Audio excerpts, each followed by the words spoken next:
Good days nga guys, for today's video ay magpapatubungan tayo ng cuttings ng grapes, red cardinal at ang ating mulberry. Yan. Meron tayong plastic ng yellow na may lupa. Yan po ay binasa.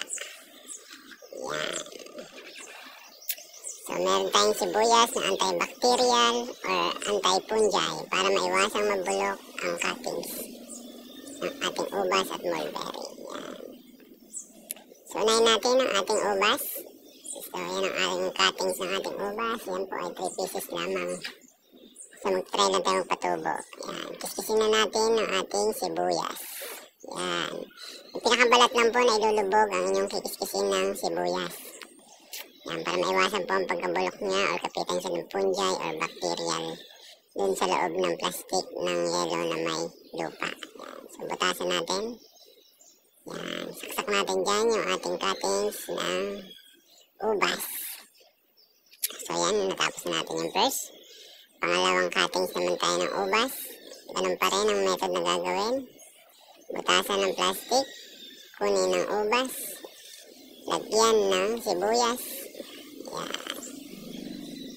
Then, ilagay sa plastic. Pagkatapos, lagyan ng sibuyas. So pagkalagay nyo po sa plastic, kailangan nyo pang ibabad yan sa tubig yung ating plastic na may lupa para basang-basa talaga siya para tutubo yung ugat. So yan yung pangalawa. Ano tayo sa pangatlo, butasan ng plastic, kunin ng ubas, pahiran ng ating sibuyas. Ganun lang kadali guys. Yan. Ang lalagyan nyo lang ng sibuyas is yung part ng ubas na ating ibabaon sa lupa na may plastic. Yan. So yan. Lagyan na natin sa ating tabo na may tubig. Babad lang natin for a few minutes.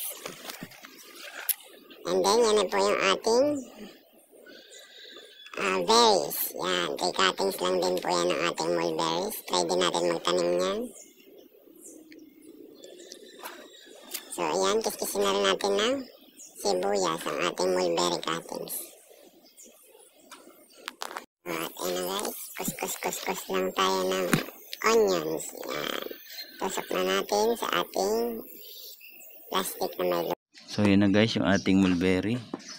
So ilagay muna natin sa container yung ating naunang 3 grapes. Yan. Ang purpose po ng container na yan is para po ma-prevent yung pagtuyo ng ating mga cuttings, kasi yan po ay magmo-moist pag sinara natin. So yun po magsisilbi niyang tubig para hindi siya matuyo. Ayan. So yan ay ang first cuttings natin ng mulberry. Nilalagay na rin natin ng sibuyas. Yan. Yung balat lang po, then tutusok natin dun sa plastic na may lupang basa. Yan. Tapos sa sandaling minuto ibababad muna natin yan sa ating tubig. Yan, para mabasa yung ano niya, yung lupa. Yan. So yan yung pangalawang cuttings natin ng mulberry. Lalagyan na rin natin ng sibuyas. Yan. Yan po ang ginagamit ko na anti-fungi or bacterial.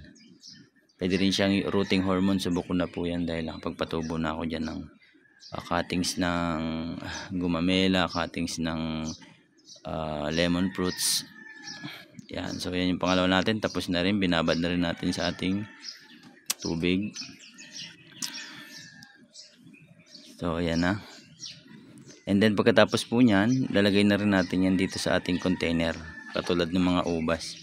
So ayan na, nailagay na natin guys lahat. So ang gagawin natin dyan, next step natin is titipan na natin yan. Yan. Para po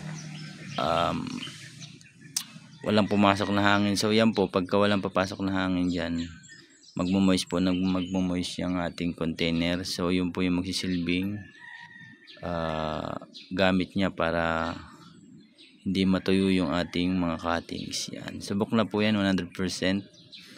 So ganyan po ako magpatubo ng mga cuttings.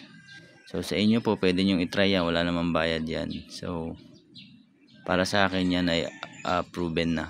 Yan madalas kong ginagamit na method. Yan. Tapos tatakpan pa natin yan. Yan. Tapos ilalagay po natin yan dun sa medyo partly shaded na area. Tapos na tayo sa see you on 15 days for update ng ating ubas.